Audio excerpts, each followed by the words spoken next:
মাত্র 1100 টাকায় ঘুরতে পারবেন বাংলাদেশের সবচেয়ে সুন্দর আর ভয়ানক রাস্তা। বলা হচ্ছে আলীকদম থেকে তামাটুঙ্গি যাওয়ার রোডের কথা। আজকে 2.5 মিনিটে জানাবো থানচি ডে ট্যুরের গল্প।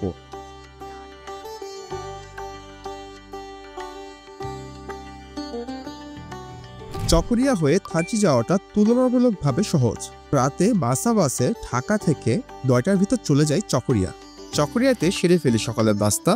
চকরিয়া বাস স্ট্যান্ড থেকে সকাল 11টায় আমরা রওনা দেই আলীকদমের উদ্দেশ্যে। কিছু কথা বলে রাখা ভালো, যাওয়ার সময় মনে করে 5টা এনআইডি কার্ডের ফটোকপি নিয়ে যাবেন। 3 জায়গা জমা দিতে হয়। ঘন্টাখানিক পর চলে যাই আলীকদম। আলীকদম বাজার থেকে একটা বাইক ভাড়া করি ঘোরার জন্য। 1800 টাকার ভিতর বাইকে 2 জন উঠতে পারবে। শুরু হয় আমাদের জার্নি। রাস্তাটা অনেক সুন্দর আর ভয়ানক। কিছু জায়গায় অনেক খারাপ, আবার কিছু জায়গা অনেক কিছু। 11 কিলোমিটার থেকে 14 কিলোমিটার পর্যন্ত টানা বাইক খাড়া উঠেছে। মাঝে ব্রেক দিয়ে খেতে পারবেন চা আর দেখতে পারবেন মনোমুগ্ধকর দৃশ্য। হরহামেশা মেঘ দেখতে পারবেন সব জায়গায়।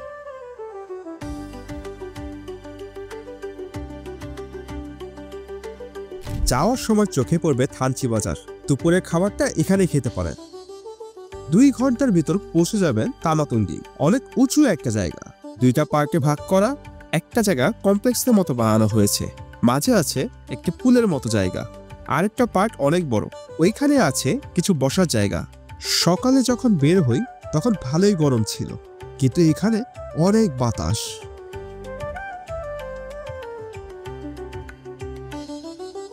তামাটুঙ্গির পরে যাওয়ার পারমিশন আমরা পাইনি। আসার সময় নামি টিম পাহাড়, পাই লজ্জাবতী গাছ। কপাল ভালো থাকলে বেগের ভিতর দিয়ে বাইক নিয়ে যেতে পারবেন। কিন্তু ভালো লাগে একেবারে শেষ টাইমের এই জায়গাটা। এখানে আছে একটা ব্রিজ আর দেখা যায় মায়ানমার। আস্তে আস্তে সন্ধ্যা প্রায়। এরপর চলে আসি চকরিয়া চাঁদের গাড়ি করে। চকরিয়া থেকে আলীকদম 100 আর বাইক রাইড পার পার্সন 900। এভাবে মাত্র 1100 টাকায় ঘুরে আসতে পারেন সুন্দর এই জায়গা। পরের দিন যাই কুতুবদিয়া। ওইটার গল্প আরেকদিন বলবো। ভিডিওটি ভালো লাগলে সাবস্ক্রাইব করে পাশে থাকবেন। ধন্যবাদ।